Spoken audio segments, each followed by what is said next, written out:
welcome to the May 14th meeting of the Murfreesboro City School Board. We're glad you're here. To all of you in our audience and those that are watching at home, welcome. All right, first item on our agenda is the approval of the agenda. And we've also... Pledge of Allegiance. Pledge of Allegiance is not listed. No? No pledge this time. All right. The approval of the agenda. So do I have a motion? So moved. Moved by Ms. Barton, thank you. Second. Second. All in favor to approve the agenda? Aye. Aye. The approved, the minutes or the agenda approval passes. All right, first item, or item number 3, communications. Lisa Trail. Good evening. We have a very brief communications today. I actually just wanted to show you the video we talked about last month with the bus video, the stop video. It's had quite a bit of movement around the city and a little bit across the nation, so we wanted to show it to you. We are going to be so late. This is the one time I did not want to be late. A bus stop. You know what? Not today.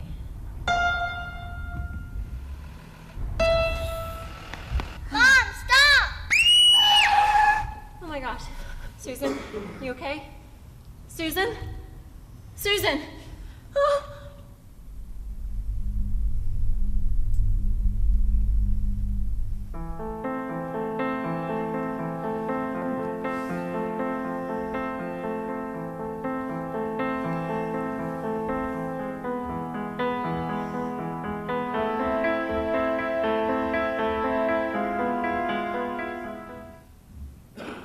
So this is a safety campaign that's coordinated by the City of Murfreesboro, Murfreesboro Police Department, and city schools.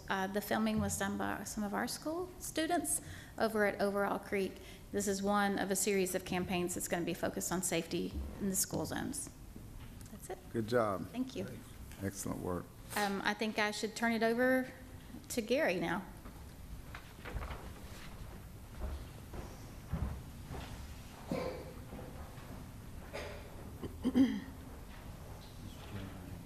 Yes, sir, Wes. Gary, before you start, Lisa, can we put a prompter or some reminder that the weeks before school starts to push that out to everyone, push that out? Yes, sir. It's already on our list of, Okay. right before school begins, we'll have that as well as some Right, good. I think that we get fresh exposure again at the start of the school. Thank you. Okay, Gary. Mr. Anderson? Yes, thank you, Board. Tonight is a very special night, one we celebrate every year around this time, and that is for the rewarding and awarding of our Don't Trash on Our Future Recycle.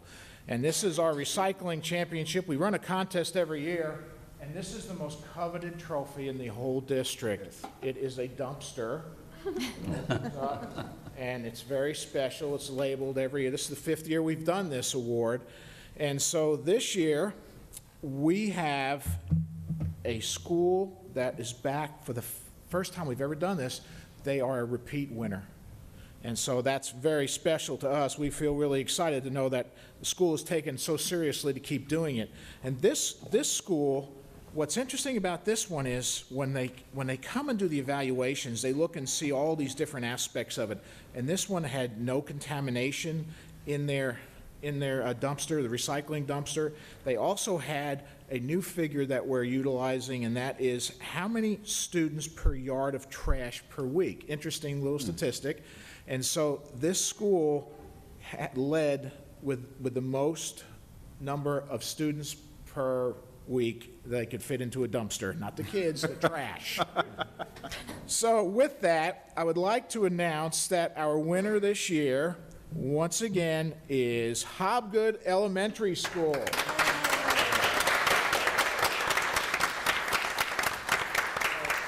I've asked Principal Dr. Garrett to come forward and talk a little bit about her team, and also what we have for each one of your team members, we have, well, the trophy you can take and proudly display at your school, but we also have these little recycling I think they're great little pencil boxes, great, and every one of your students that are on the team will be getting one of these. And one of the reasons you got this award is for what's sitting right over here. But I'm going to let you talk all about that. Congratulations, congratulations, Hobgood. Great job. And here's your trophy again.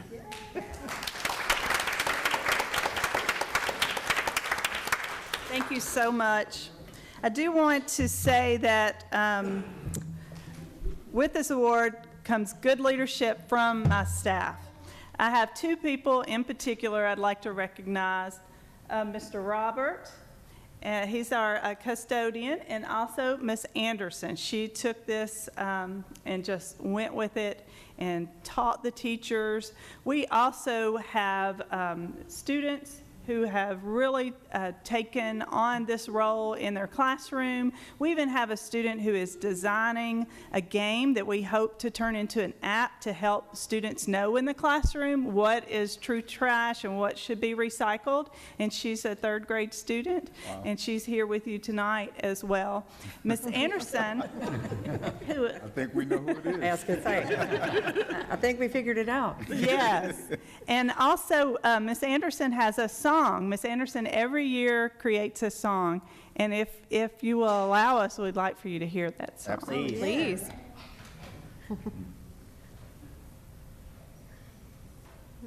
Momentarily, you'll hear about the Hobgood Recyclops, which is referenced in this song.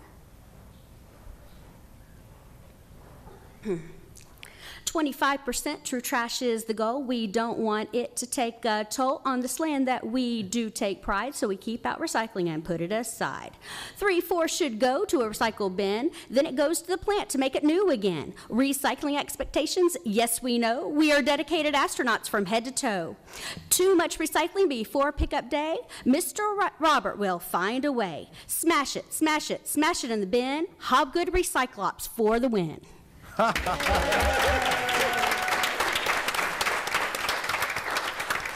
Mr. Robert, the challenge that we had a good problem. The opportunity came. We had more recycling than we had a place to put it. So what do we do as a STEM school? We tackle that problem and we design something to help us with that problem. So, Mr. Robert, if he'll come up, do you want to tell him a little bit about your smasher? Okay. This is the Hobgood Recyclops. It's made out of recyclable metal. Its purpose design is when the dumpster gets to a certain level, you can stick it in the dumpster, push down, and crush it. I like that. And if that don't work, you can put it in the dumpster and step on it like this, use your body weight. It's made out of materials tough enough to withstand about 400 pounds. All right. All right. Wow.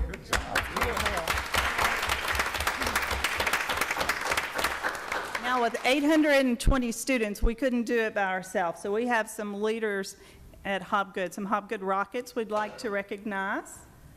Dallin Beckett.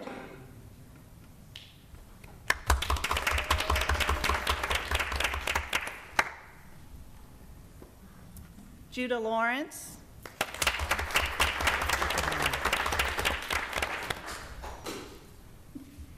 Marilyn Perez.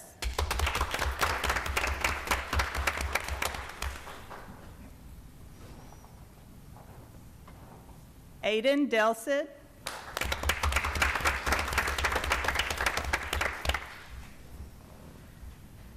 Sylvia Anderson.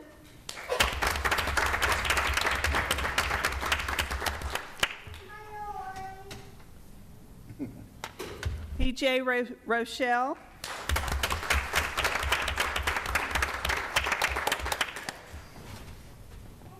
We'd also like to thank Mimi, who through her leadership and guidance has helped us along the way in order for us to bring home this award. She would come train the teachers, send emails, anything that we needed her to do. So thank you, Gary, for this.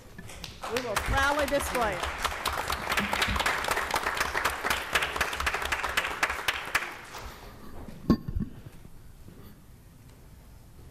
Any questions? I do want to say thank you. I think the whole effort is worthy of our consideration. I love that rap. I'd like to have a copy of that, and even though, well, Hobgood, my grandkids go to Hobgood, so that's great. I'm gonna find out if they know that. If not, we'll be practicing this weekend. And I'm glad you described what that was, because I was a little worried. The trash clops thing, recyclops. I love that. So congratulations, keep up the good work, and thank you. Thank you, Mr. Anderson, for the recognition. You're welcome. Thank you. And now for consent items. As you can see, we have 1, 2, and 3. If there is a motion to approve the consent items. So moved, Mr. Settles. Thank you, Mr. LaRoche. Is there a second? Second. Thank you, Ms. Goff. And all those are in favor, aye? Aye. Any opposers? And there are none, and we are so glad that our chairman has made it, and we'll turn the remainder of the meeting over to him. Well, thank you very much. I'm sorry I'm late, but I just couldn't help it. We were in good hands. I know you were. I'm sure you were. And thank you, Mr. Settles. I haven't been able to pull that up yet. We're ready for consent items? Action. Action items. All right, action items. Okay, your first action item is we're asking you to approve the social studies adoption selection. The committee has chosen, if you look through your materials at the very back, you'll see what that is. So basically, is the social studies weekly. You have a different topic for each content, for each grade level. And then when you get into the 4th grade, it becomes U.S. History Studies Weekly. And then finally, for 6th grade, you have World History and Geography.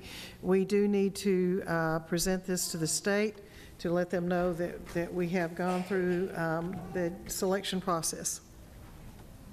Thank you, ma'am. Do I have a motion to approve the items as listed by Dr. Gilbert? May I ask a question? Yes, ma'am. You didn't say questions, so I didn't know where I could Go right fit ahead. that in. Okay, so after they went through the process of adoption, this is what we're adopting, right? And this is, obviously, it's not what the committee chose. It is what the committee chose. Okay, so then we're buying a social studies adoption? I thought we No, we do weren't. not say that we're buying, but we do have to turn into the state what they Okay. chose, yes. Okay. Any other? I'm sorry, Ms. Moore? I'm sorry, can you clarify what we just? You go through the adoption process, so the textbook committee, by the way, of which I was not a part, so I'm relaying the message. But there is a committee of teachers that selects, you are required to adopt a textbook that is, you have a list that are approved by the state. You do not have to purchase that particular textbook, however. Okay, thank you. Mr. Ballard? My mind is way off somewhere else. First, when I got this, I was a little bit, I said I was a lost ball in high weeds. I tried to decipher all this. First of all, Tyra Murray, this came, it didn't say. She is the secretary to the instruction department. Okay. And Joe is out right now, and so she has submitted this for him. So when we submit it to the state, I'll have signed it and submitted it to the state. But it does have to go before the board, and it does need to be done before, I believe it's the very end of May. So when we submit this to the state, is this the plan that we're following for our social studies? It does not have to be curriculum? purchased. There has to be something chosen when we go through the 6-year cycle for adoption. We are required to adopt. Every district is required to adopt. It does not mean that they have to purchase. Okay, so the dollars that are attached to this, We're designated elsewhere in the budget. so those are in the budget? Yeah, that's the question I was had. So we budgeted for this. You budgeted for the science textbooks because that's what we will be tested on this year. The social studies we will not be tested on this next year. Okay. Ms. If I Barton? could also say, having done adoption committees before, both at a local level and state level, I just want to thank the teachers and the people that were involved in this process, because it's a very long, a very complicated process. And for us to decide not to adopt after they've gone to that much work, I'm sure is very heartbreaking for them. I agree. And I've done the same as you have done, say, not on the state level, but the local level anyway. And it is a long process. It's a lot of work, a lot of study. And we hope that our teachers have taken, I'm sure they have taken that in consideration, and the recommendation that they have so far is something I think that we need to accept. So do we have a motion to accept the selection submission by the adoption committee? Mr. Chairman, Yes, sir. I so move for adoption. Thank you, Mr. Settles. Do we have a second? Second. Thank you, Ms. Goff. Any other questions, comments? All in favor say aye. Aye. Any opposition? And there is none. Thank you. Your board policies tonight, and thank you for tonight. I know that normally this would be strictly board policies, but we did want to do the recycling while the students were still here, and also social studies adoption, so that we would get that in on time. So your policies for this month, the first reading, the first policy that you have is 1.804. You do have, the change in there is in red that you have, and I'm going to defer this, any questions, to our attorney. Mr. Chairman? Yes, Mr. Raj? I emailed Ms. Taylor about this about 2 hours ago, and I certainly don't expect that she's been able to answer me. So sorry, don't mean to put you on the spot on that. My first comment is about this wording. It says, no employee shall have controlled substances, comma, abused prescription drugs. A prescription drug is a controlled substance, and I guess I would feel better if we said, no employee shall have controlled substances without a prescription.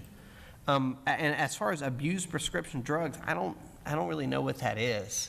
If you take, I just don't know what that is, and so I would like a little more clarification on the wording of this particular policy, just because I'm worried it could be misinterpreted.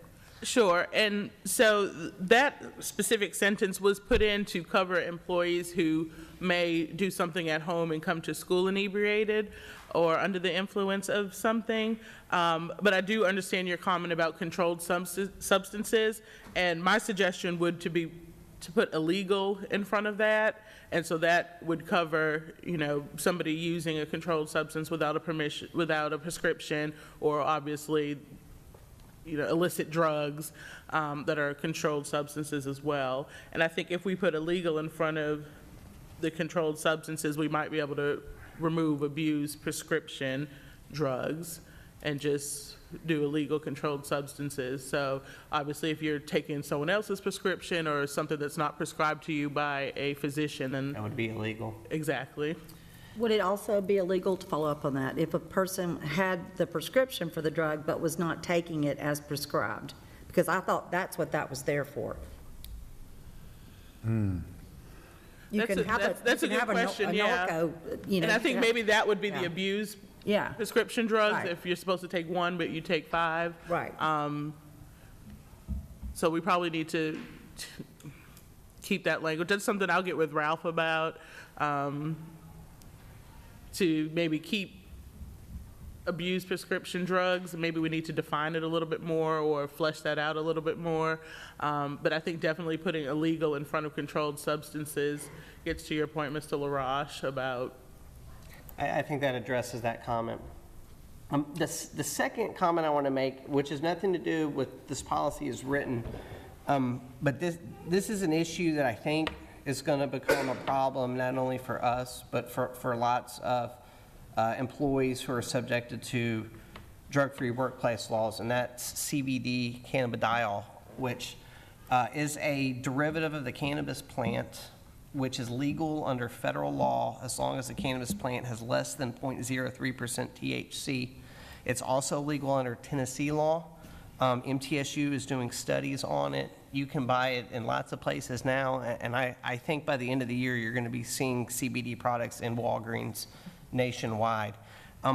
There's a lot of confusion over whether it's illegal or not, and whether it would cause you to fail a drug test, and if so, is that drug test actually testing for illegal drugs? I think there's just a lot of confusion there.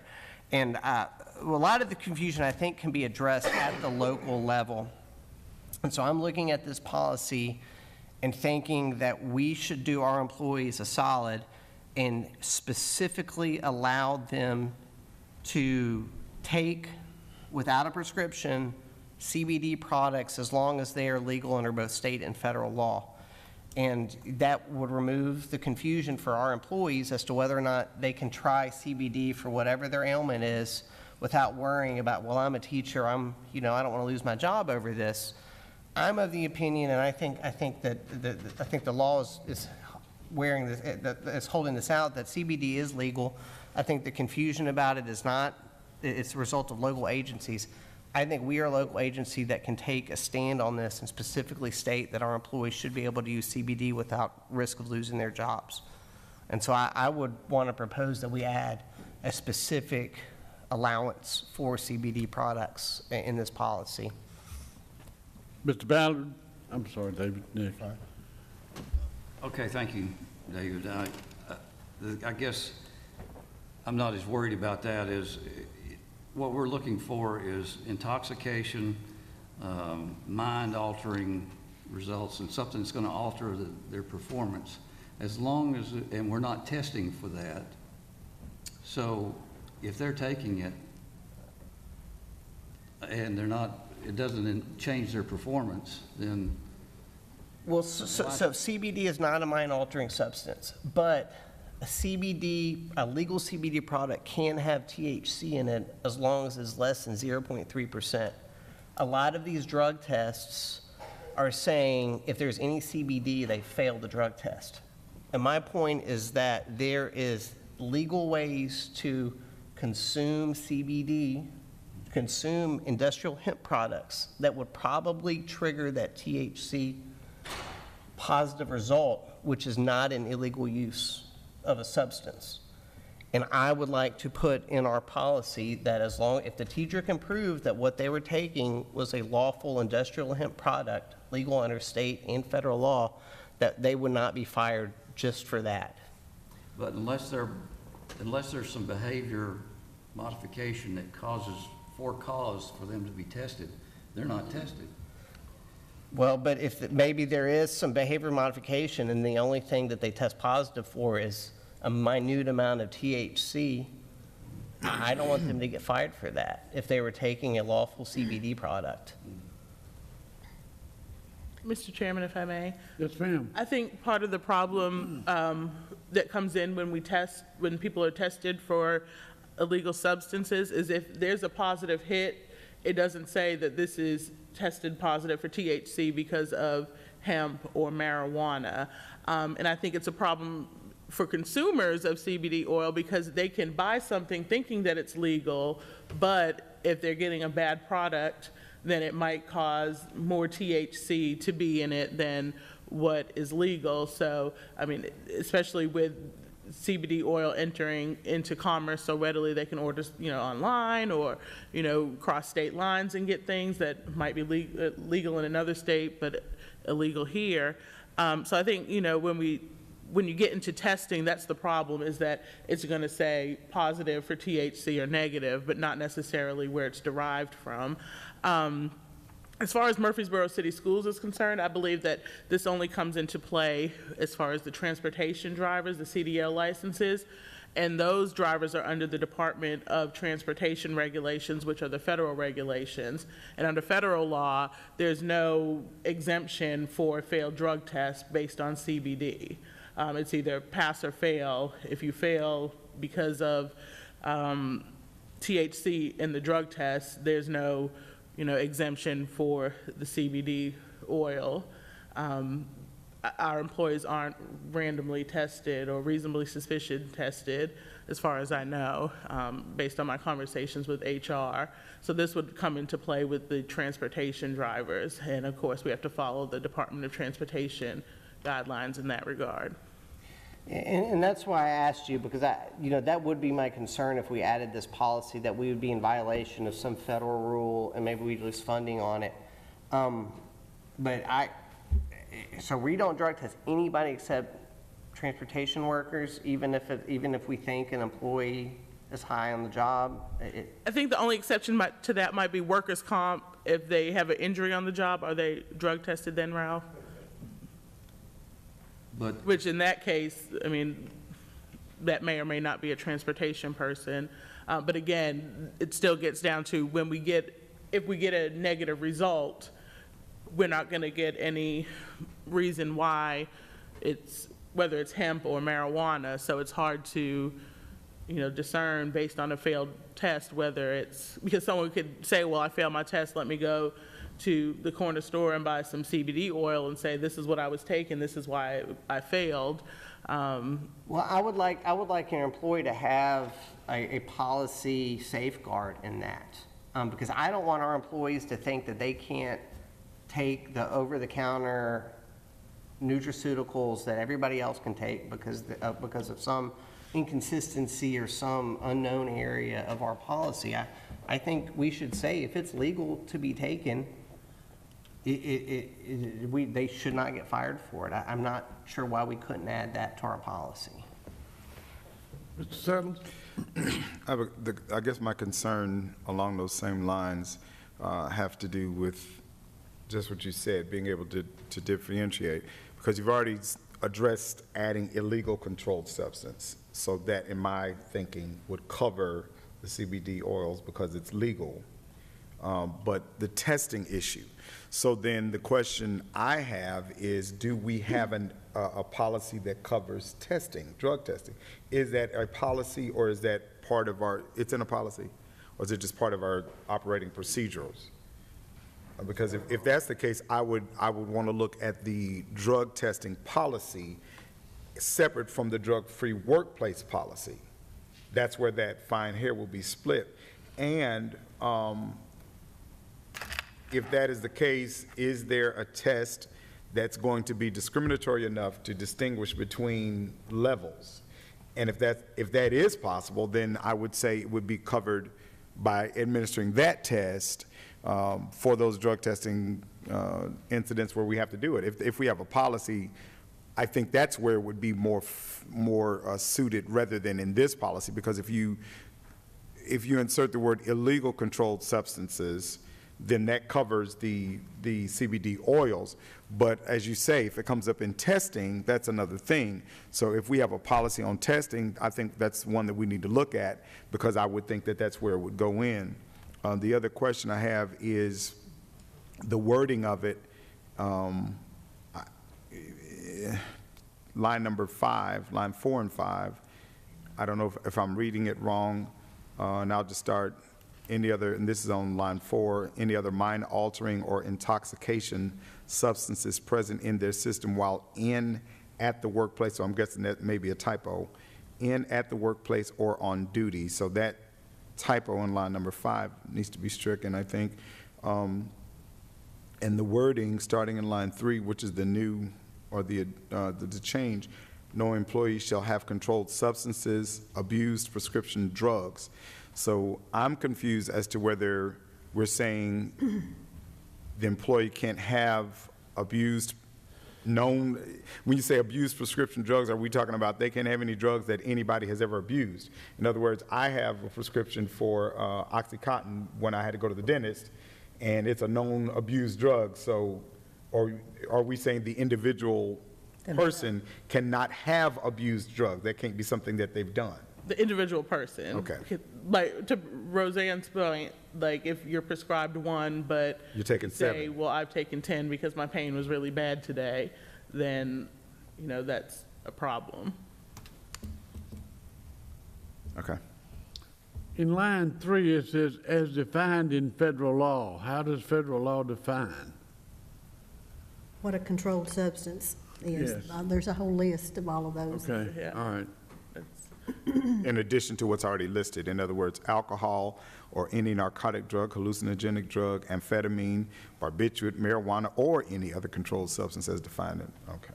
And I think, with the CBD oil, that has changed as to what falls under a controlled substance. So they have definitions of what is included as a Schedule 1, Schedule 2, and things can move in and out of those categories. So, And anything derived from an industrial hemp plant is not a controlled substance under federal law. right.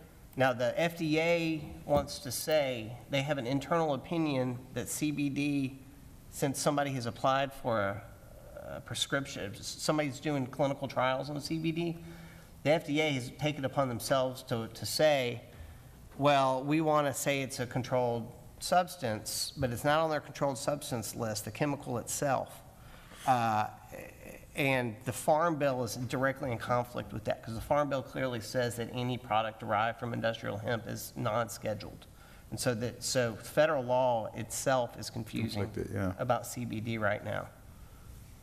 But bottom line, the problem is that when they test positive, Right. we do not know if it's because of CBD oil or some other controlled Straight up substance. marijuana. And until we can discern that, Well, you know? but, I mean, but you could fail a drug test for eating a poppy seed bagel, and I don't think we would want anybody to get fired for that. No. So, the question isn't whether they failed the drug test, the question is whether they were abusing an illegal drug.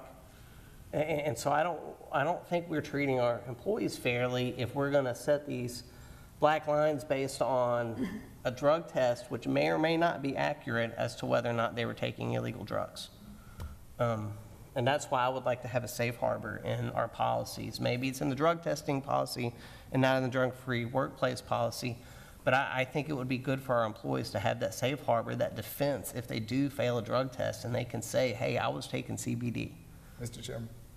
Mr. Sellers? I think that would speak to, and because I don't know who administers it, how we get it done, the drug testing, but I think that's where the investigation should be.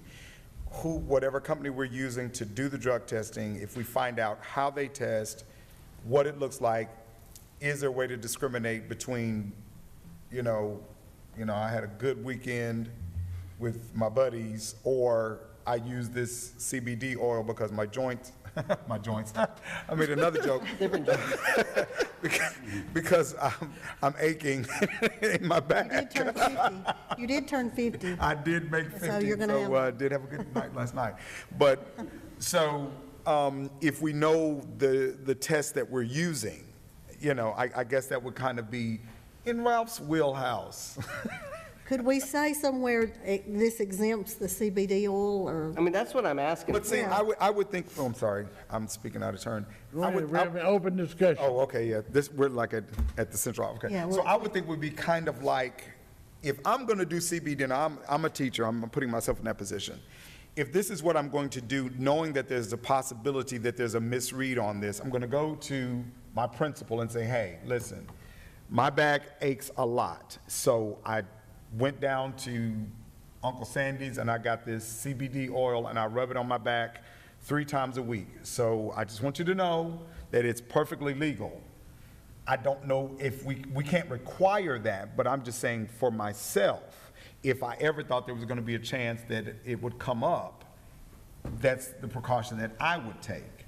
So that if I fall down in my classroom and I have a workman's comp claim and they do a drug test and it comes up, then it's on record that, yeah, he does take, use CBD oil on his back because of this or that.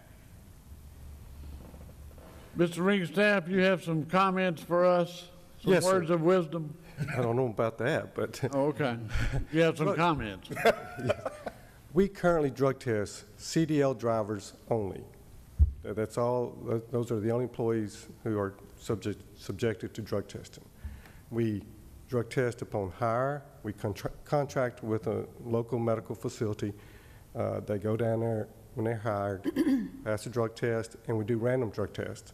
Each month, they send us a list of bus drivers. These individuals need to go get random drug tested. In my 9 years here, we've never drug tested for a reasonable suspicion. Now, we can bring that policy back up for you guys for drug testing, and Elizabeth and I, we can do some research. But knock on wood, to date, we've really only had one employee who admitted to abusing prescription medication while on the job. And we dealt with that situation accordingly. So then this policy deals primarily with? Doesn't have a thing to do with drug testing. Testing. It deals with use or being under the influence on duty. Yeah, while at school. Yes, sir. That's what it amounts to. So if I'm taking the CBD oil and I get stopped on a traffic violation and they drug test me and they find that I've been taking the CBD oil, I'm not at the workplace, so that has no effect. Am I correct? According to this policy does not address that, and we have other policies that will address that you have so many hours to notify us. And then rest. Okay.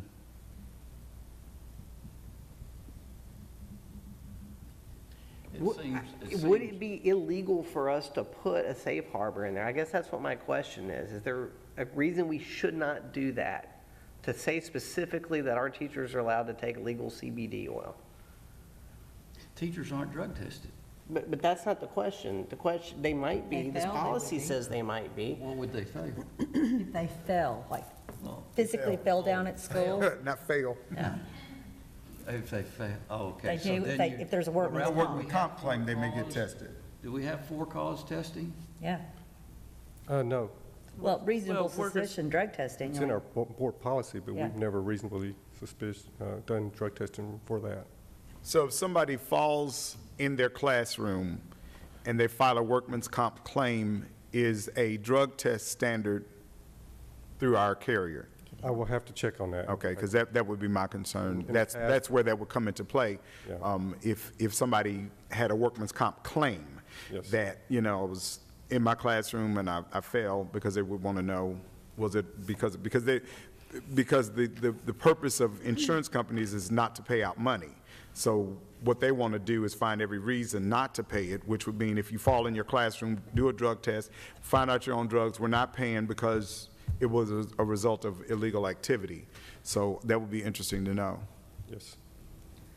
I will find that information and get back with you. Thank you, Ralph. Mr. Chair. Yes, Ms. Moore. So looking specifically at the language of this policy and taking your comment into consideration, Mr. Settles, about the distinction here between the testing and then just the controlled substance, it seems like this policy, you would be okay with CBD oil because it's not an illegal controlled substance, it's not abused, it's not mind altering, it's not intoxication. So it's possible that this may be the wrong place for the safe harbor. Yeah. So I wonder if it just makes sense, can we hold this policy and look at it in conjunction with our testing policy next go around and see how those line up, and then if we find there's a place that it would make sense to put in a safe harbor? I think that's a good idea. Yes, and just for the record, the drug testing policy is 5.403. Thank you. It's not on our list tonight, is it? No. I ain't looking. But Okay. we'll send you that so that you can look at it. Well, we're off to a good start here. There you go. All right. Thank rate you, we'll thank get you out by guys midnight. for humoring me on this discussion. I Oh, appreciate it. it was That's a good point. good. It's a No, good point no to raise. humor, no humor. Good points. No humor. I mean, we're not humoring. That's what I'm talking It's about. not funny. All right, next policy. The next policy is a deletion of PER 32. It's covered by 1804 and 5108. All right, I'm good with deleting that. Any questions? Do we have a motion then to delete policy PR 32? So moved? Thank you, Mr. Suttles. Have a second? Second. Thank you, Ms. Goff. All in favor say aye. Aye. Any opposition? And there is none. Thank you. So we're voting on each of these separately? Yes. Yes, Aren't we? because it's Because it's first. action. Because they're action items. Yeah, 'cause I was thinking consent, sorry. When we bring you consent, it typically, and this is for the public to know, it typically is when there's just a very small change. It may be something as simple as Ms. Taylor likes to change will to shall a lot, or it may have to do with the grammatical. It's not going to be something that's going to be substantive. So all these policies tonight are pretty substantive. Your next policy is a new policy, and it is 4.803. This is one that's recommended by TSBA, and it has to do with recognition of religious beliefs and customs and holidays, which basically says that students have a right to express their viewpoints.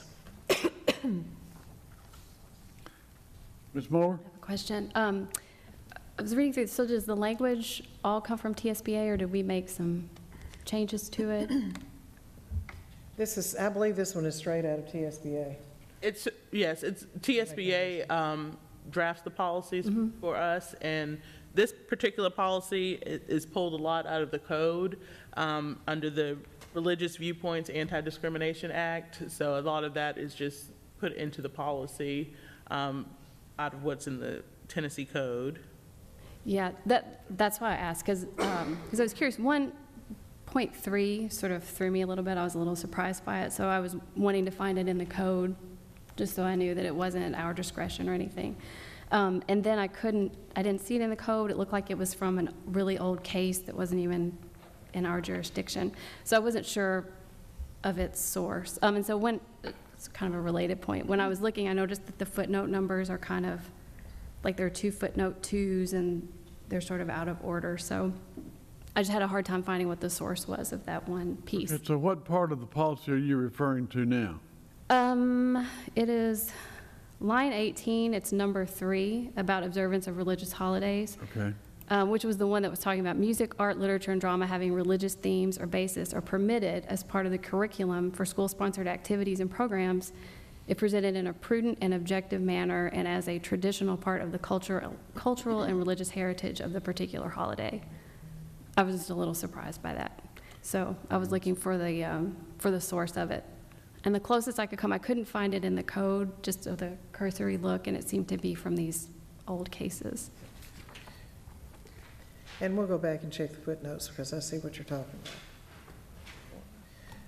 about. I have a question. All right, sir.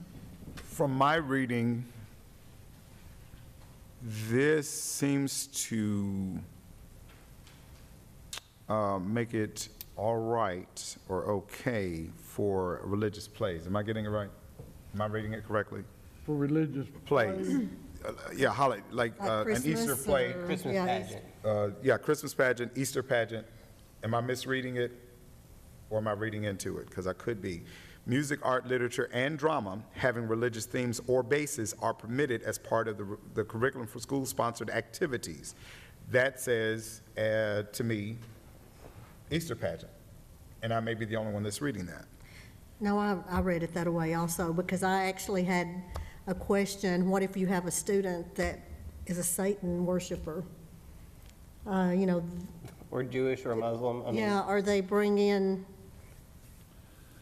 some things that we But, might and that, I guess that has to do with the student's expression, which I understand. My question has to do with the permissive nature of line, or number 3, line 18 through 20, which would say, and I'd be the last one to be in opposition per se, that we could have an Easter pageant at Hobgood. Just pulling Hobgood out because the principal's still here. Only So- thing I would say, and I can see exactly where you're going. When I read it, I had something else in my head because I know what we've done in the past. Christmas Around the World. Yes, We did that okay. every year at Ptr, and every grade level had a song that Okay. represented different religions and how they celebrated Christmas, Hanukkah, whatever. Sure. And so, you know what I mean? It was a very, Yes.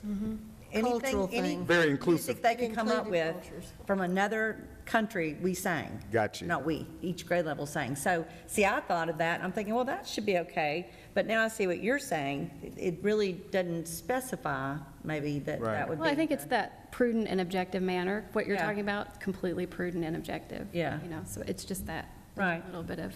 And I what guess does that, yeah, mean? that would, Yeah. right, because that would, I guess it leaves it open to interpretation by school or by district, I guess. And that's my only question, because I could easily see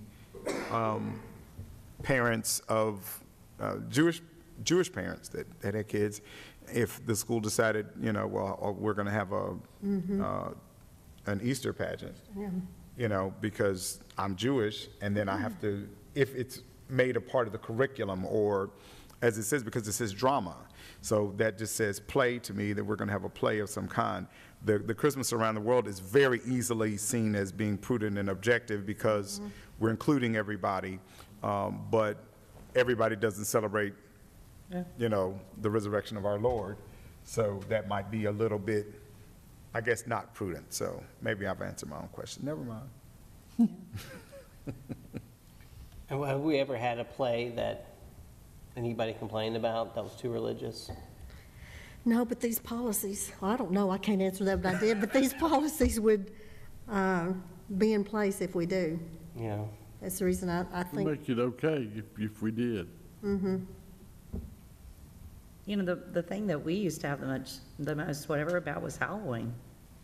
That's what we had more Yeah. complaints Yeah. about than anything, and not a lot of those, but over the years, I don't remember anybody complaining about. But also, as a school, you know, we were very careful. I mean, we didn't have Christian symbols or Jewish symbols or anything like that at Christmas time. It was about more like the Everybody. Santa Claus part, which is not the religious part of Christmas. You know what I mean? Yeah. So, And did you guys do Easter eggs, though, or anything like that? yes, the little ones did. Okay.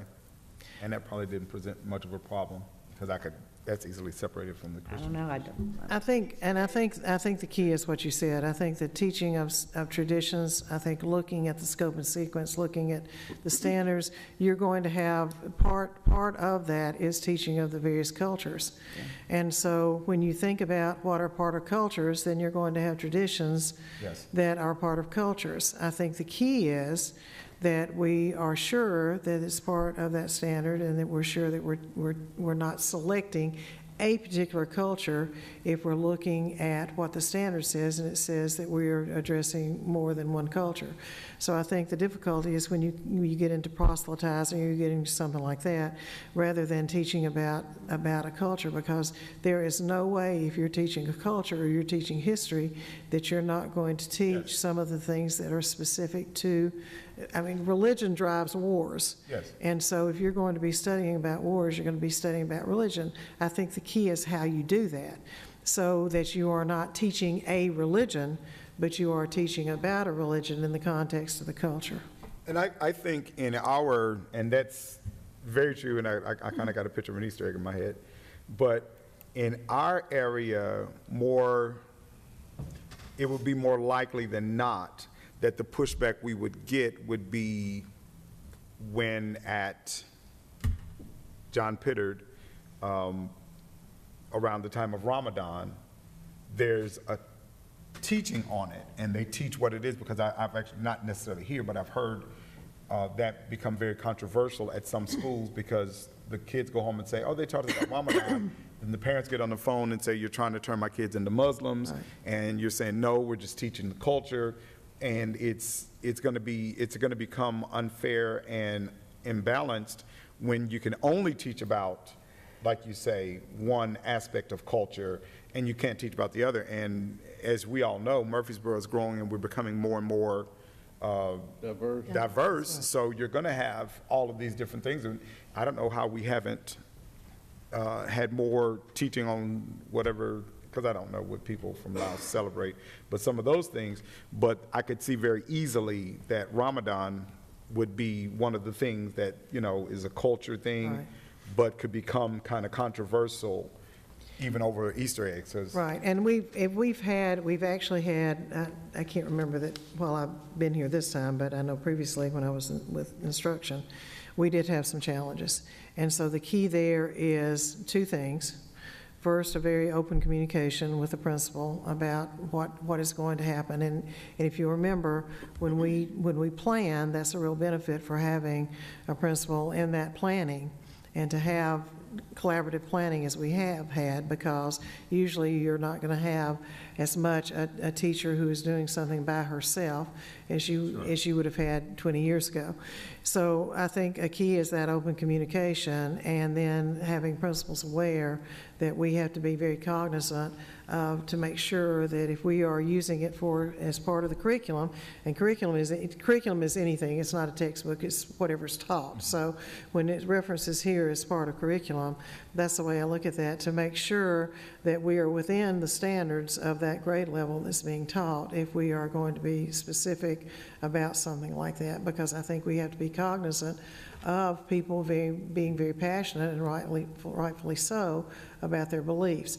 I will go back, and we are going to have some discussions with principals at the end of the year about some of the administrative directives and policies. We'll review that. Typically, if there's a question, what happens is a principal will call me, and I call Elizabeth. And so that works really well. But I certainly hear the board's concern about that. So I hear it is a fine line that we walk because we want children to be able to celebrate their cultures, and it's important for our students to know about culture, and it is throughout the standards. On the other hand, you don't want that abused either. Right. Thank you. The two that I see that might be a problem would be under the observance of religious holidays, 1 and 3. And I was trying to think what holidays were in school that we observe. New Year's Day, that we're not really even here. And we call Halloween now like Oktoberfest or something. Most schools do. I don't even think they call it Halloween anymore. So, and we're out Christmas. So I don't, that those two would be the main ones that I would question, maybe. Whether we want to reword it ourselves, that it be used as a teaching aid. Becky, could you clarify your concern about number 1? That's the one that says the several holidays throughout the year which have both a religious and a secular basis may be observed in the public schools. Well, just that it's giving us permission to observe the holidays, whether they're religious or secular, and there are some holidays that we observe in the school systems that could be a problem. Okay, because the way I read it was that they have both a religious and a secular. So, you know, Christmas, for example, definitely has a very secular side now. So I would see it as falling in there. Okay, even though it's a religious holiday, there's also a big secular part of Christmas. So I would see that as being, okay, so I was trying to think of what holiday might be a problem, because so many are secular now. You know, there's a commercial part to everything. Pretty much all of them. We don't get off for Good Friday, do we? Yes. Yeah, it's part of spring, well, No, it's separate. It was separate. it used to be part of It spring used to be break. part of spring break, yeah. But no, separate and apart. All right, other question?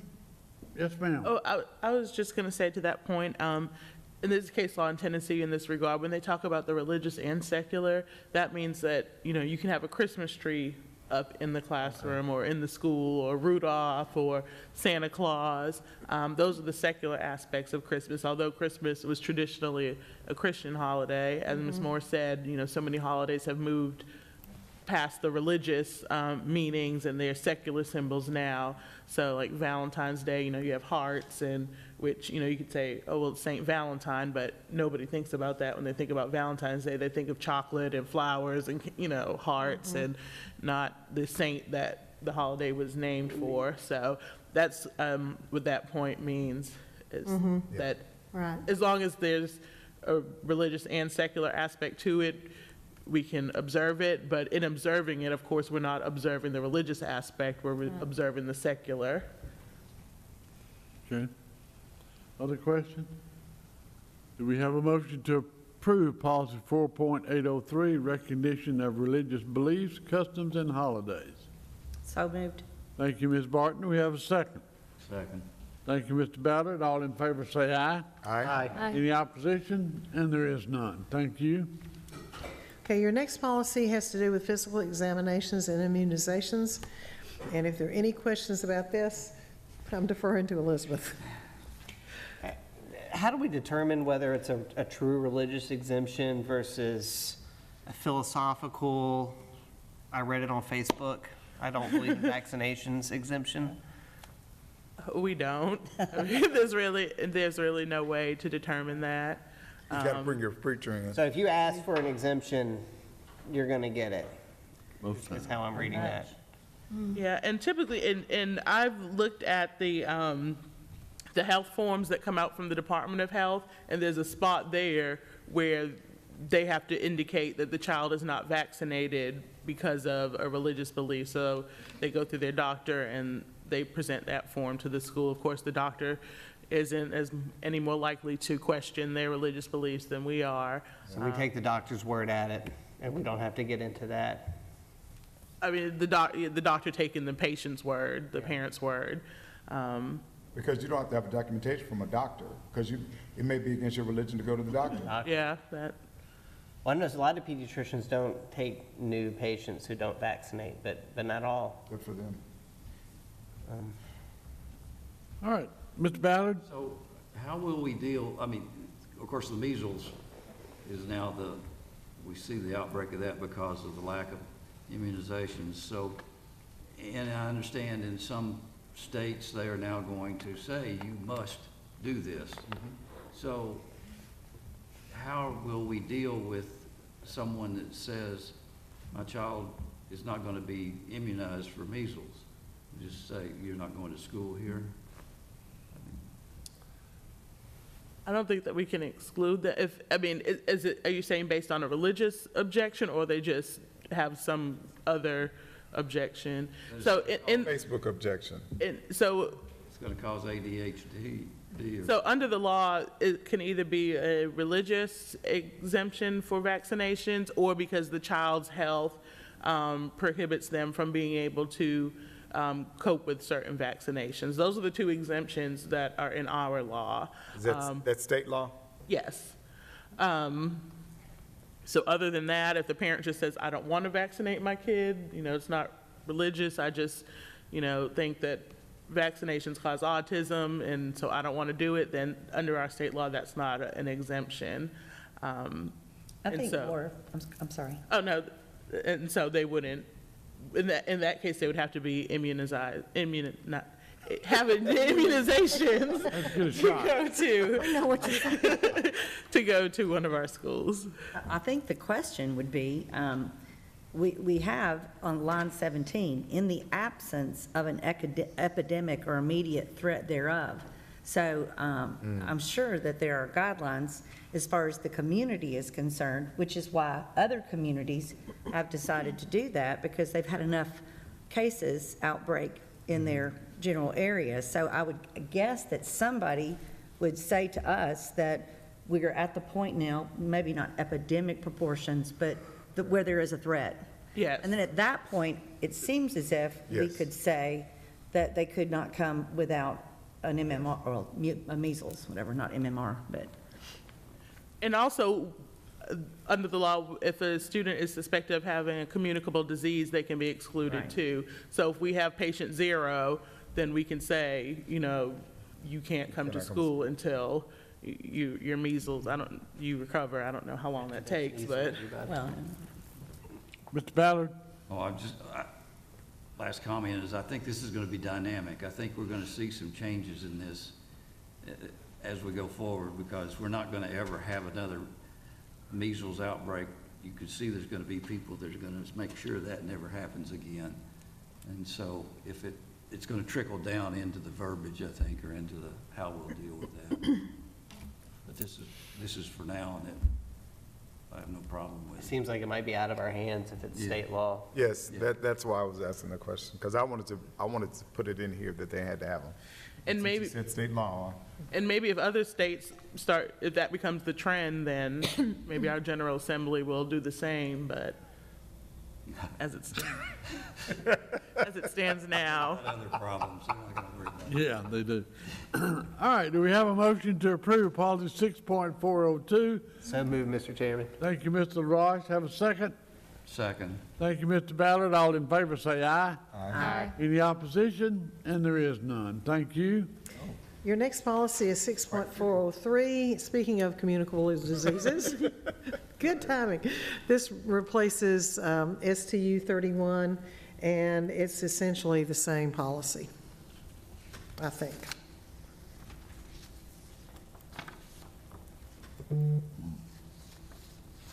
So I have a question on line 12, and this is really for my information. What would be considered a long-term communicable disease? What's an example of one? I had the same question. Is mono, is that long-term? Hepatitis C would be one, I think. Hep C? Oh, Hep C? Yeah. Okay. Okay. That's communicable. I don't know anything about diseases, I guess. Well, Can you get it from kissing? It's specifically excluded in another policy. I seem to Yes. remember reading that. When something like that happens, what that looks like is we are directly in communication with the county health department, and they pretty much take over at that point in time. Okay. And tell us what to do. I just didn't know what a long-term communicable disease was. That's probably a good I thing. was hoping I didn't have one. I hope you don't too, if you're gonna sit next to me. All right, all in favor of approving policy 6.403, student communicable diseases? I need a motion to approve, please. So moved. So moved. Thank you, Mr. Settle. Second. Second. Ms. Moore. All in favor say aye. Aye. Any opposition? And there is none. Thank you. Okay, your next policy is 6.500, which replaces STU 52. It basically says that it really is talking about least restrictive environment on this particular policy. Ms. Moore? So I looked at STU 52, the one that this would replace, and it had a lot more detail than this one does. Does that detail go somewhere else? Yes, it would, yeah. Into an administrative? It's going to go into administrative directives. Just like the Your specific, the steps that you're going to take are going to go into an AD. Okay. Have a motion to approve policy 6.500, special education students. So moved. Thank you, Ms. Barton. We have a second. Second. Thank you, Ms. Goff. All in favor say aye. Aye. Any opposition? And there is none. Thank you. Okay, your next policy is 6.600. Okay, so this is about student records, and it is going to, it's going to replace STU 13, STU 16, and STU 55. And this gets a little complicated, but STU 55 has been moved to an administrative directive. When you look at all of that that's contained there, it really is procedure, deals with actions and procedures that deal specifically with what to do if a subpoena occurs. And so that's the reason that you have this policy before you. Do we have a time frame on receiving records from other schools on students? I wish. Well, I wish too. That's why I was asking if we did. Do we? I don't think so. Okay. And we have, I know, and I guess one reason that Ms. Barton said I wish is I know there have been instances where we've actually had to call and talk with districts across the nation to try to get it in. And sometimes we're successful, and we try to be as successful as possible because those records can have a lot of valuable information for us. But I think with the digital records now, there's been certainly that's facilitated some things for us. And in fact, we're moving toward digital records ourselves. It's just necessary now in today's world.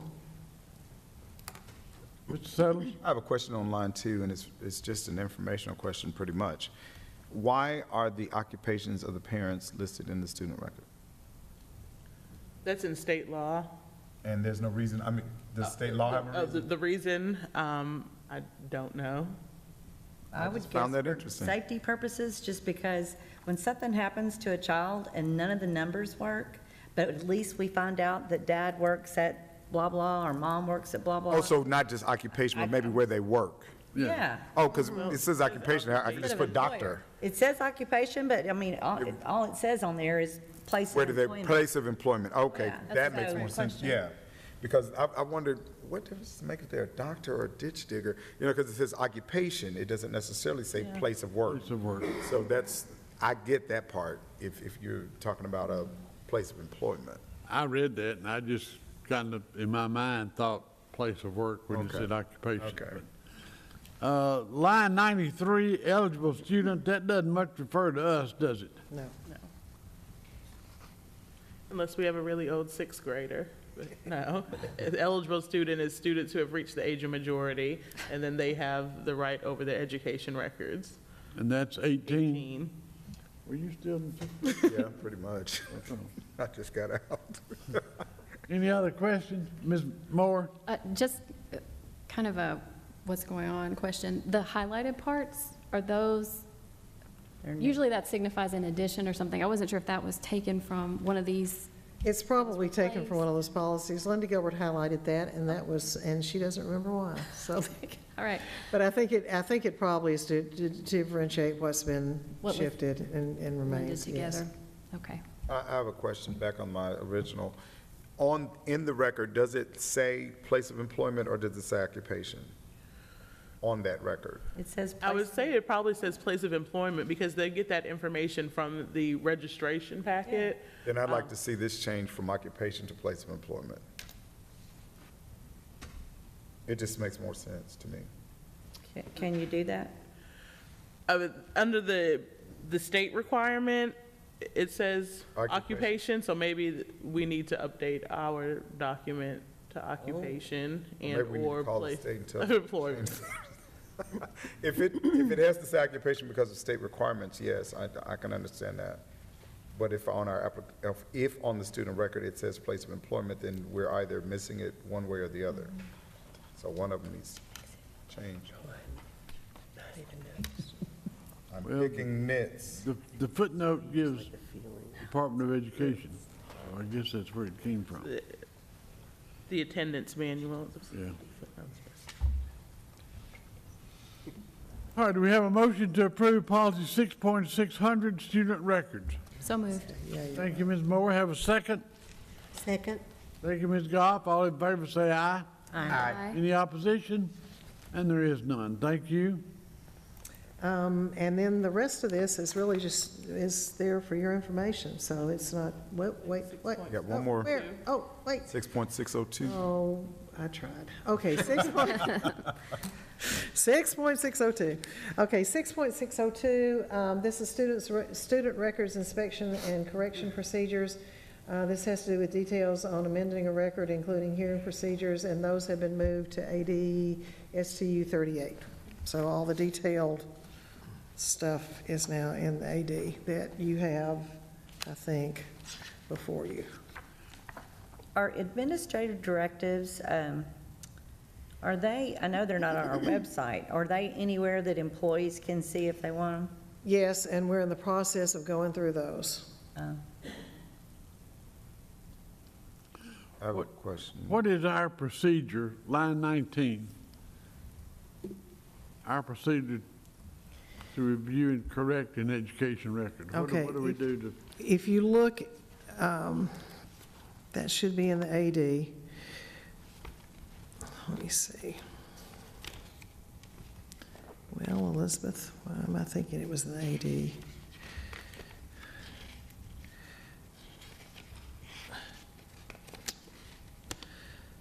Okay, the hearing procedures, is that what you're? Yes, ma'am. Okay. If you'll look at AD, the STU 38 that I included, that's where those procedures are. STU Is that the 38. custodian of the records? That was pulled out, the hearing procedures for the challenges to student records. Oh, okay. So so that is the detail. Okay. And that stays as the administrative directive. That's a new one because we pulled it out of the policy. It's settled. My question has to do with somewhat with line number 18 as well as maybe lines 2 and 4 when we talk about parents. I'm thinking about parents or students that have divorced parents and they have a custodial parent and then they have, legal guardian, et cetera, et cetera, et cetera. We may have discussed this before because I feel like I've been down this path. And mostly it has to do with correction procedures. Parents of students or eligible students may seek to change any part of the student's record they believe to be inaccurate or incorrect, I'm sorry. So is that handled on a school by school? Because I am a parent. However, I'm not the custodial parent. I'm not the parent that has the right to change or however that works. And I know Kelly used to talk about that quite a bit. So can you shed some light on that? Sure. Custodial parent, that just refers to the parent that the child lives with. Typically, even if one parent is a non-custodial parent and they just have visitations on weekends or holidays and breaks, unless the court has removed their parental rights in regards to education decision-making, then they have the right to get education records just as the custodial parent would. As well as make changes. As well as make changes, yes. They would, both parents, typically in every parenting plan that I've seen, unless the rights were totally terminated, typically parents always have joint education decision-making. Some courts will default to one parent if they can't come to an agreement, but for the most part, it's 50-50 joint education decision-making, so either parent could request a change. And I guess I'm heading more toward parents in the, maybe they're in divorce or maybe they've been divorced and now one is angry at the other one, and one comes up to the school and says, I need to change his address and change it to this, this, and this, and if you need to contact anybody, contact me. You know what I'm saying? That type of thing, to where they can then take that lead role or the shared role and assume it for themselves without any type of documentation from a court or anything else like that, because we've got equal rights and access. So the equal rights to the education doesn't give them the right to exclude the other parent. That gives them the right to participate on the same basis as the other parent. So if a parent were to say, you know, take my ex-husband or my ex-wife or my separated husband or wife off of the child's registration, I would advise the school against doing that unless they have a legal basis to do so through a court order. But they could change the address. Could they change the address? They could. Most of the time, I would think the school would verify. I don't. And I guess, because my question would be, if I'm divorcing my wife and we have a child at Hopgood again, Hopgood's very popular with me tonight. My child is at Hopgood and I go there and change his address, would the school have to notify my wife that the address has been changed? Is it joint custody? Yes.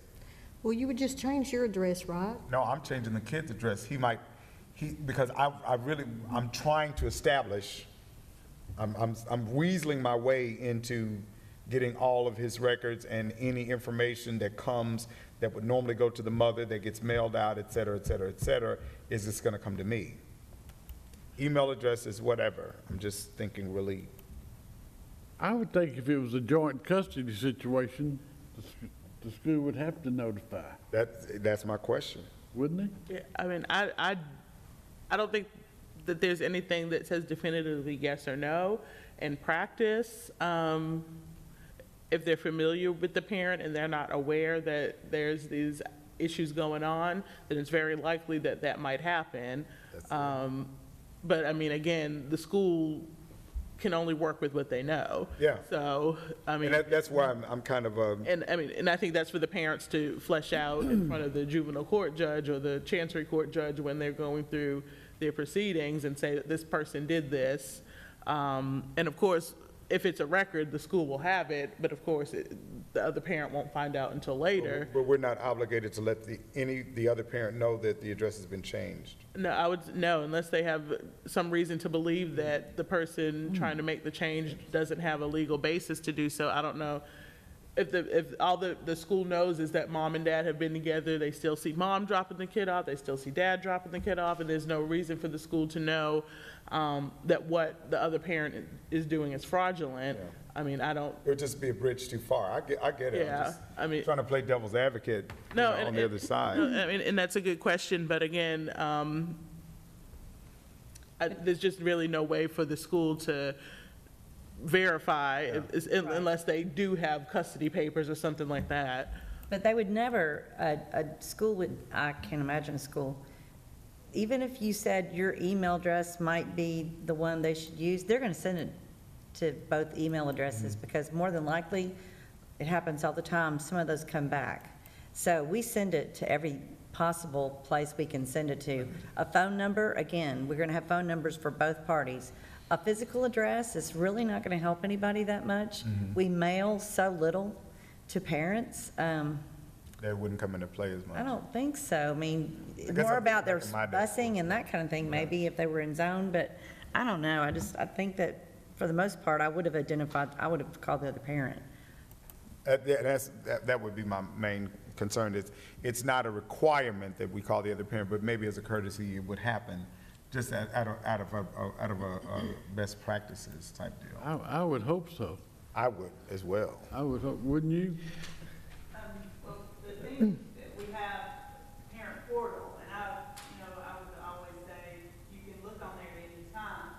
We get a notification if something's changed on that. So both parents have their own unique parent portal that we encourage them, make sure you check your parent portal, and they can see immediately if things are changed. So the parents are gonna get it, okay, I get it. So Skyward sends a notification out if something's changed. Okay, I didn't know that. Okay, So that answers. There you go. But I would not want to, I would not want to hold a school responsible Right.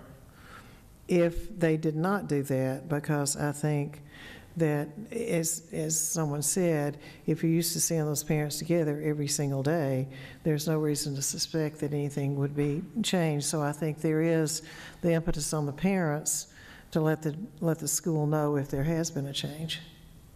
At one time, and I don't know whether it's, Libby, you can maybe verify this, but at one time, Social Security Administration recognized the mother as the parent. I don't know whether they still do or not. I don't know about Social Security Administration. Under Tennessee law, if a child is born out of wedlock, then the mother has custody, is presumed to have custody.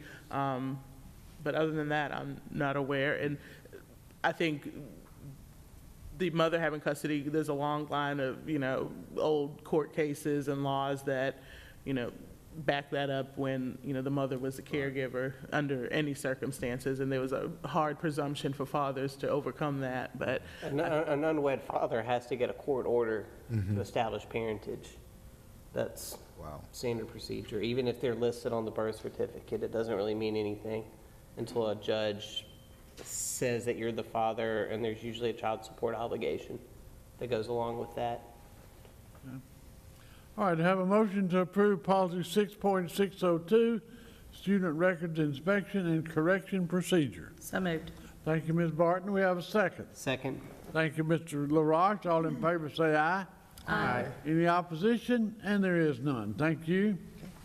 All right, we're ready for reports and information. Oh, boy. All right, enrollment. Wow. Enrollment, your enrollment report is in your file there, and our attendance is up to 96%. Kids want to come back to school again. They're not out sick or anything. That's good news. Our pupil-teacher ratio overall is 20.09 to 1, which, as you know, is excellent. And we're up 131 students. We only grew one student during the 8th month, which ended on May 2nd. You'll get, at the next board meeting, you're going to get the final report. That's why we did one this time, so I can give the final one to you in 2 weeks to close it out. But right now, or at this point, we had 8,986 students, and so we're right around the 9,000 mark. I have a question. I got one for you to. Go ahead. Do you have an overall guess on student enrollment for the beginning of next school year? What would it be? Can you tell us? 9,200. Okay. Wow. All right. Now, That's pretty good. Now my guess, my question, oh, not my guess, my turn. What is, in our area, do you know what the average growth as far as districts? District growth? No, I mean, I know ours is 131 for Murfreesboro City. I'm just wondering if you have an idea of our surrounding districts, Well, how they're growing. this is the hottest area. Rutherford, Williamson, and Wilson County are the fastest growing ones. And typically Rutherford and Williamson are 1 and 2, and they swap it around. Williamson grew 1,200 this year. I'm thinking Rutherford County's right there on the same number, and Wilson's probably a little under 1,000 students.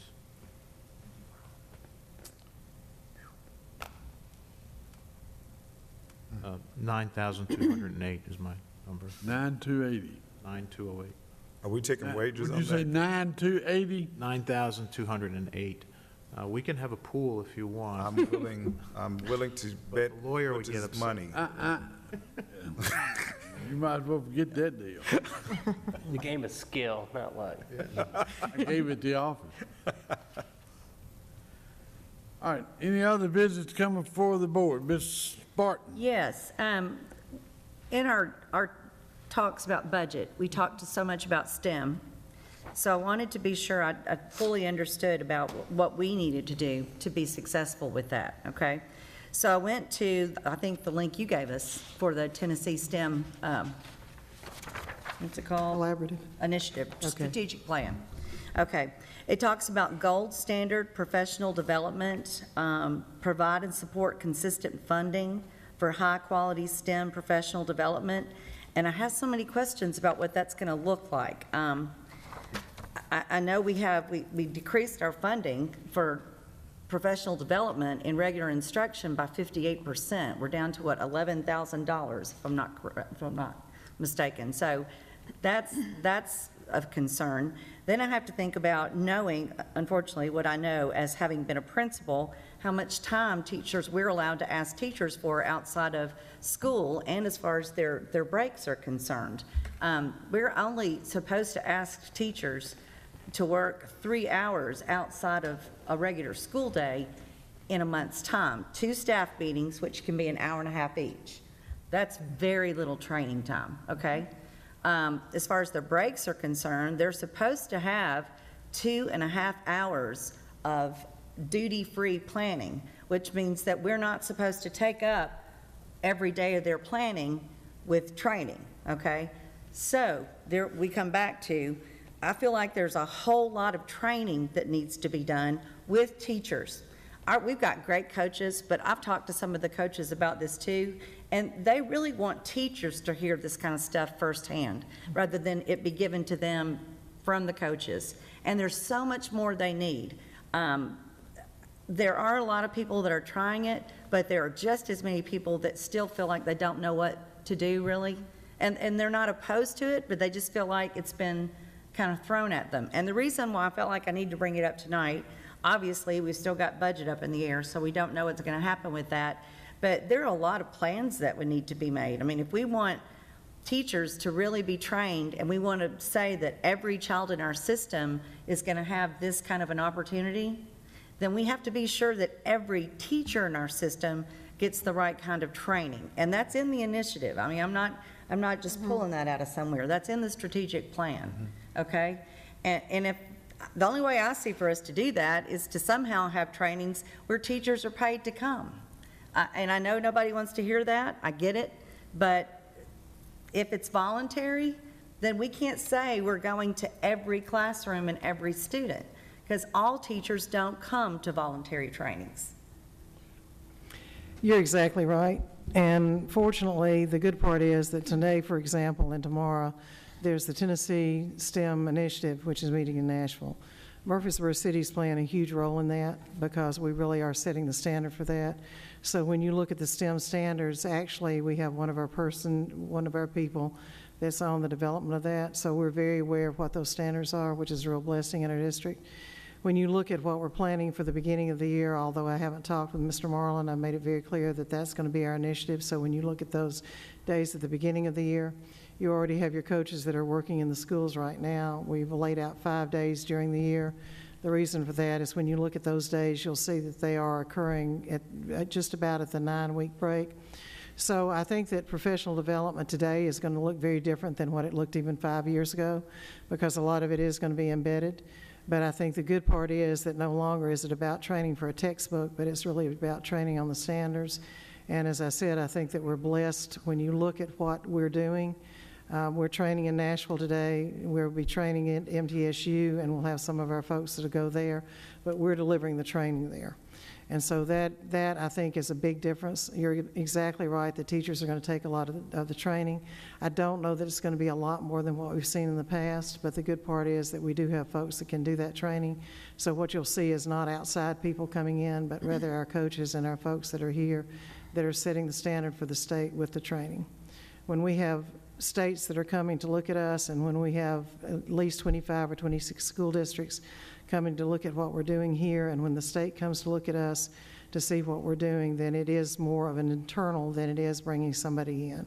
The time has to be there. That's why you'll see coaches right now, we're giving release time for teachers during the day. If we feel that we need to have, the problem with having training in the summer is that you don't want to take that teacher's time. Now, if they want to come and take training, then we can certainly offer that to them. But I'm not going to mandate that teachers come to training in the summer because a couple of reasons. One, we already have teachers that are scheduled for vacation. The other is that we may be hiring teachers at the very beginning of the year. So if we have training now, then we're going to have to repeat it. So I think we're going to have to be very cognizant of the teacher's time, and we're going to have to work with the principals on that. But I think there can be a plan laid out, but I think that plan will adjust during the year as we see what the needs of the teachers are.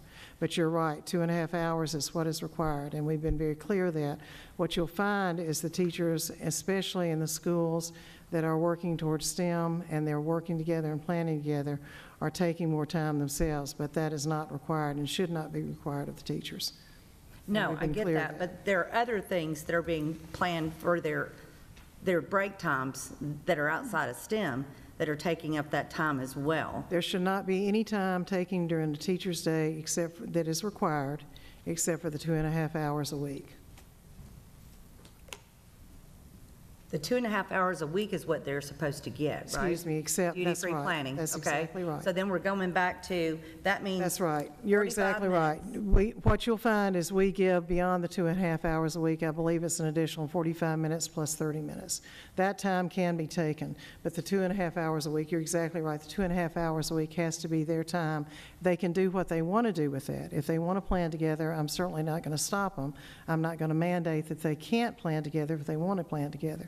But I've made it very clear that 2.5 hours they have to have a week, which means that additional 45 minutes, which is why we can have PLCs and have planning. Exactly. But I think if you made a list of all the things that we're asking teachers to do during their planning time that's outside of that 2.5 hours, it's going to come up to a lot more than 45 minutes. I need to address that with principals. Well, but I think principals are being led to do that because of what's being given to them by central office. Then I need to address that with principals. Well, and to tag on to that, it's kind of like all of this curriculum planning that teachers are having to do that they don't have time to do, and then they're having to write lesson plans and implement all of this. Is there any instructional team that could help teachers out where they can be free to just teach? And I know we don't have the money to ask to reimburse teachers for the extra time that they're given, but can we give them time off? If we've got teachers that are willing to give a week of their summer and come, and can they get the time off? Because I don't know if the board realizes, or the district realizes, how upset teachers are by what they're being burdened with. And I totally agree with them. And I think that there are a couple things. Yes, I think we can certainly take that into consideration, and I think we've done that. The other thing is, I think there has to be an impetus to the state that the standards need to be things that you can find the resources for. If they are not, then the state needs to be providing resources that are aligned with the standards. Amen. Because we had a group coming in and looking at even the science textbooks that we've adopted, and we had them in training, and immediately the group said, well, that's not, it was in like the 2nd grade textbook, but that's not a Tennessee standard. That standard's in the 3rd grade textbook. So even with a textbook that is supposed to be aligned with the Tennessee standards, because the standards are not Common Core or they're not next-gen science standards, those have been changed by the state of Tennessee, then they're not going to align perfectly, which means somebody's got to go in and figure out when it is aligned. And that's what the coaches and the instruction team have been trying to do. I don't have a problem at all with giving professional development credits, certainly, if they want to come in. I don't even have a problem with flexing some days with people. I just want to make sure that whatever the work that's done is good work. Right. And useful. Yeah, it definitely needs to be our seasoned, very qualified teachers that do it. And I don't know if teachers even understand that you're not the one that's responsible for what they're having to go through. Well, I think if they'll talk to other school districts, they'll see that, because we had instruction partners today, and then we were talking about that very thing. So It is a problem, and I think it's going to be a problem with science. I don't think it's going to be perfectly aligned. I think we've got folks that are already now going through and finding if we get a textbook, where that textbook's going to have to fit into this, and we've just done that with math. The problem we've had with math is we have been following a textbook, but the textbook is not aligned perfectly with the standards, and so we're seeing that on case, and so we brought in coaches and some other folks at the end a couple of weeks ago that went through and said, okay, here's the way the standards should lay out, and here are the resources that are in the textbook for it, and here are additional resources. So I think that there has to be an understanding that when Tennessee goes outside of what the majority of states are doing as far as their standards, then you're not going to have the textbooks that are aligned to it, because your textbook companies are going to spend their money on the big states where the money is. So you will have, every time you have a textbook presentation, they're going to talk about how they have aligned the standards with Tennessee, but it is not perfectly aligned. And when you have folks that know what the standards are and they look through that, then it's easy to feed back to the textbook companies, as our folks have done, and said this is not aligned where it needs to be. It's in the wrong grade level. Some of this training that Roseanne was talking about, can that be done with those in-service days? It can be. When school starts? It can be, and that's the reason that we have left those in-service days for that. I don't really, unless we have to have something that's required, and we're trying to find out exactly what we can't put on, because a lot of our training we've been able to put online. And so we're trying to differentiate now and see what new laws have been passed that can't be done online. Most of your universities are doing it online. Most of your school systems have had to go to online because the number of hours of training for, and it's important training. I'm not saying it's not important. Child abuse training is critically important. Harassment training is important. Bloodborne pathogens is important. But when you add up the number of hours that are required to do that, if you didn't do some of that online, then we would have a real problem with trying to get it in. What we were able to do this year, and what I've said I want to do the next year, is on the days that we have those whole days, and we've moved to whole days, then I want that spent for teacher planning, unless there's absolutely something that we have to do. But I'm not going to fill it up with somebody coming in from outside that is not giving us information that teachers need directly and need now. When you look at our calendar in September, I believe it is, we have 2 days that are back-to-back. That was on purpose, so we have a Thursday and Friday together. One of the things our teachers have said is they would like to plan across the grade level, across the district. Right now, unless something changes, I'd love to see that for one of those days, and then the other day be spent in the school day. But anything that we can do, Emily Spencer's here. She does an electronic faculty meeting. The information is there, but you don't have to take that teacher time in the afternoon when you do have those 2 days in the afternoon that you can take. So those afternoon days, the faculty meetings that we used to have, where you're just spitting out information, a lot of those, most of those, I would say, have gone away now, and it is for that staff development or that teacher training. And it needs to be for that. It doesn't need to be for something that can be sent out electronically. So we continue to look for ways to do that. There will have to be training. It is an issue across the state, and especially in elementary school, because that's where you see the standards have changed so much. And I noticed the other day that there was some politician that was saying that we need to take a look at changing the standards again, and I hope to goodness we don't do that. If we don't align our standards change with our textbook change, we're going to have a real problem, because that's exactly what happened with ELA. The reading textbook, the standards changed after the textbook adoption. And so you have that issue, and it is an issue, and it's an issue across the state. Well, I think we've said before, part of the problem has been that those people that are setting the standards are not those people that are involved in the educational process. That's right. And you do have, we celebrate our diversity. We celebrate that we do have a diverse district as far as socioeconomic, as far as student experiences. But we are looking right now, United Way is looking at one of the bold goals is going to be what is happening before children get to us in school. And it needs to happen because what has happened is we used to talk about developmentally appropriate. You don't hear that term anymore, but it's real. And if we want to talk about reading, the basis of reading is oral language.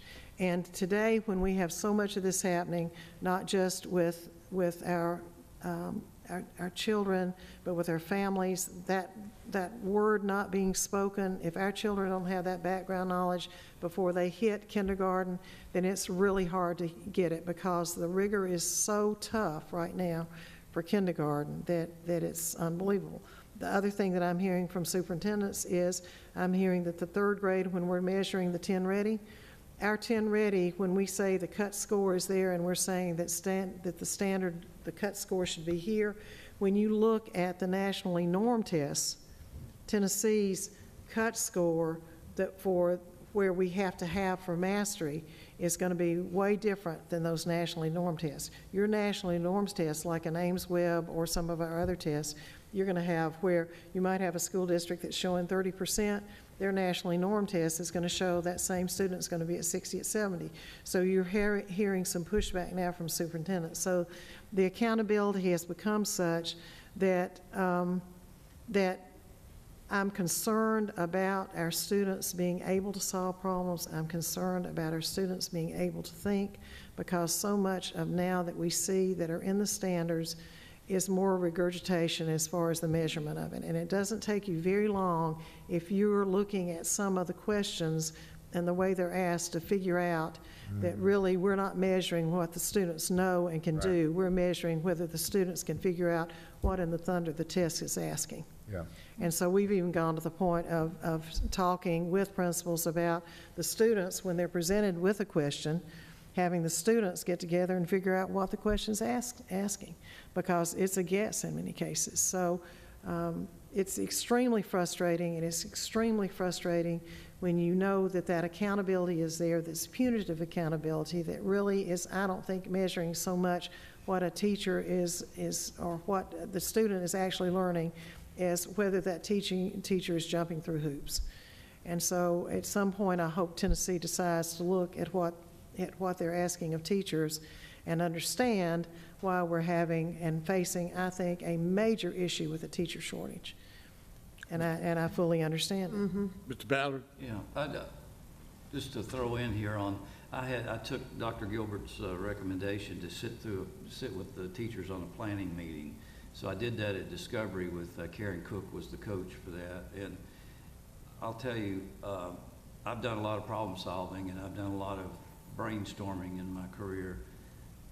They were right on the money. They were doing a fantastic job of taking what the state has passed down and breaking that into a third grade STEM curriculum.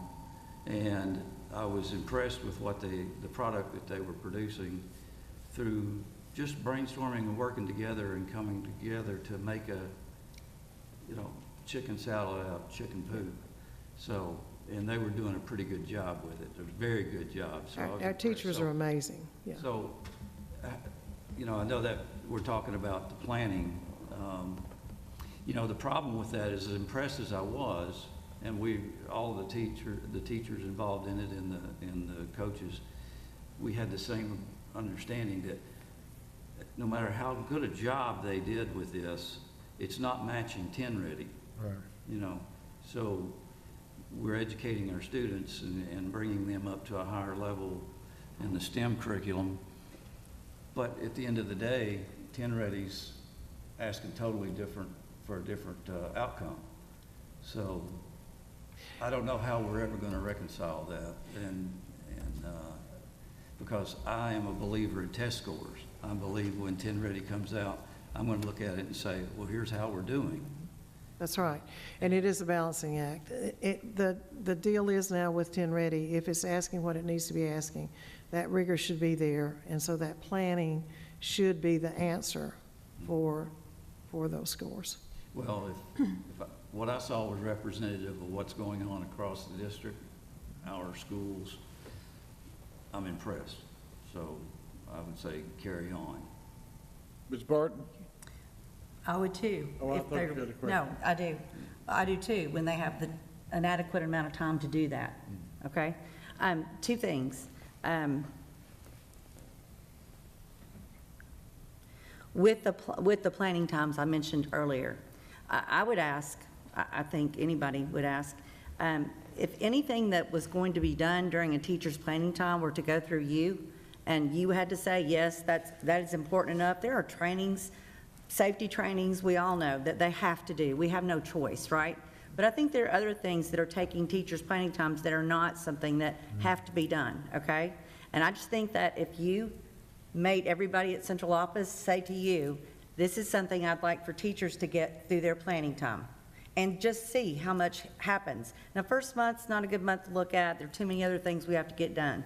But I'm telling you, I know it happens. I was a principal, and I did a lot of things during planning times because I was told to, not because I chose to do it, okay? Okay. The other thing that really bothers me, still going back to the planning, I think, can our teachers not have, if we've got such great trainers, can't those trainers come to individual schools so that teachers can hear them firsthand rather than just the coaches? I think that's a lot of responsibility when our coaches have so many other things they're supposed to be looking for as well, that now they're supposed to be the STEM representative in their school. I mean, it has to be, teachers want to hear that stuff themselves. They love their coaches. It doesn't have anything to do with that. But if you really want it to be effective and you really want what you say you want, then every teacher needs to hear the same thing our coaches hear. And I think that's what we're looking at the beginning of the year. I hope so. Yeah. And absolutely, I will be very clear about planning. Roseanne, what are you hearing that they're being pulled out of? I mean, I've been a teacher, I know how that happens, but I mean, what are you hearing? What are they being pulled out of their planning for? Oh, you know, it's random things. I'm even trying to go back to when I was a principal. Somebody needs to find out X from every teacher in the school. So they'll say, well, just pull them together at planning time and ask the teachers if they do this or how they do this. You see what I'm saying? It's not anything horrible. It's just something that I think that could be done another time. That they're spending a whole lot of time, as we talked about, outside of their school time that they're paid for. They work countless numbers of hours they're not getting paid for to write curriculum, okay? And if we're going to do that, then I think we need to support them in every way possible. If that's what the expectation is going to be, then we need to support them in every way possible. And that means giving them as much of that 45 minutes a day as we can. I get PLCs. I was a firm believer in PLC. That has to be done once a week so that we know where we are with every grade level. I attended, or my assistant principal attended every PLC meeting. And I think that's important. I know that some that are there still do it too. But there are other things that I think it's gotten easy for somebody to say, let's just ask pull teachers together at their planning time and we'll see if that can happen, or we can find that out, or we can show them this, or I don't know. I will check on that because that should not be happening. And I'm not aware that it's happening, but I can certainly find out if it's happening. So it is a catch-all. So, well, it should not be. What I've said is planning time is supposed to be protected. I do want that PLC once a week because it's critical. I do too. And there's that other 30 minutes there if you have to. But that they should not be pulling out teachers to just gain information. And I don't know if that's happening, but it's certainly something that we can discuss at principals meeting. Do the grade levels share their resources and everything? They do. A lot of it's going to depend on what the interests of the students are, and it has to when you're talking about what they're interested in. Otherwise, you won't get that student engagement. And the other thing that we know is students are learning differently than they learned even 10 years ago. The brain has changed, and so that engagement has to be there. So that's why when you look at the current events being so critical, and that's where that teacher knowledge of that standard, because if the teacher knows the standard, and we've seen tremendous growth, as Mr. Ballard just said, as far as the teacher knowledge of the standard. If the teacher knows that standard, then it's really easy for that teacher to bring in other ideas. We used to call it teachable moments. Really what we're doing, if you look at when we talk about the applied learning, it's the teaching looks a lot like what it would have looked like years ago when things were connected together. And somehow we separated everything out, and so we're going to teach, you know, and the world is not separated out. And I think we're seeing that, and I think the impetus for seeing that is just that there's so much to learn. So you can't get it done. So now, we're even talking about, you know, those chunks of time. The state has mandated some things as far as the number of minutes of reading, the number of minutes of math, and what RTI looks like. Frankly, I wish they would get rid of that, because I think when that happens, there's just this lockstep idea that we have to do. But what we know too is we have the law hang over our heads that says if we have not, and rightfully so, I'm not complaining about this of saying make sure that you've gone through these steps before you ever refer a child. I just have a problem with mandating what those steps as far as how many minutes, because I think every child varies. And so I think there's going to have to be some look at that on the state level as far as RTI. I think the idea of RTI was purposeful because it has to do with meeting the needs of children and making sure that we close their gaps. But I think that like with too many things in the state, we become so rigid about what that looks like. And a classroom should not be a rigid environment. A classroom has to move and go with the students, and it's difficult. So by saying here's a block of time, okay, for you to get your teaching in, then it makes a difference. I think it's going to be a challenge next year when we know that science is being tested, but yet we're saying you've got to have, you know, 90 minutes of math and 90 minutes of reading. Well, and you got to have recess, and you got to have planning, you got to have lunch, and so that the time during the day is just eaten. And again, I'll reach out and say I wish the legislature would please quit telling school districts how many minutes of whatever they need to teach, because that's not the way children work, and it's not the way teachers work, and it's not the way learning works. It doesn't stop when 90 minutes comes. We don't say, oh, by the way, you know, stop learning and stop your inquisitiveness.